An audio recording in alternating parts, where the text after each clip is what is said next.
പ്രിയമുള്ള മാതാപിതാക്കളെ, നമുക്കെല്ലാവർക്കും നമ്മുടെ മക്കളെക്കുറിച്ച് വളരെയധികം ടെൻഷനാണ്. പ്രത്യേകിച്ച് ഈ കാലഘട്ടത്തിൽ.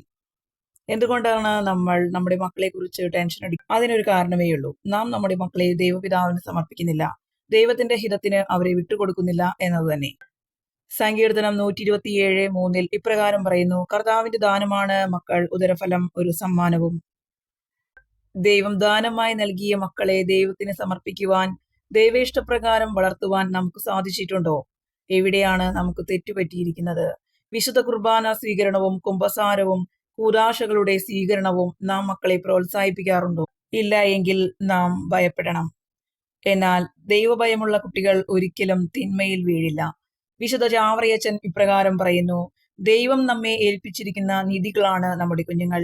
അവരെ വിശുദ്ധരായി ദൈവസമക്ഷം ഏൽപ്പിക്കുന്നതിന് ദൈവം നമ്മെ തിരഞ്ഞെടുത്തിരിക്കുന്നു. അത് മാതാപിതാക്കളുടെ വലിയ ഉത്തരവാദിത്വവുമാണ്.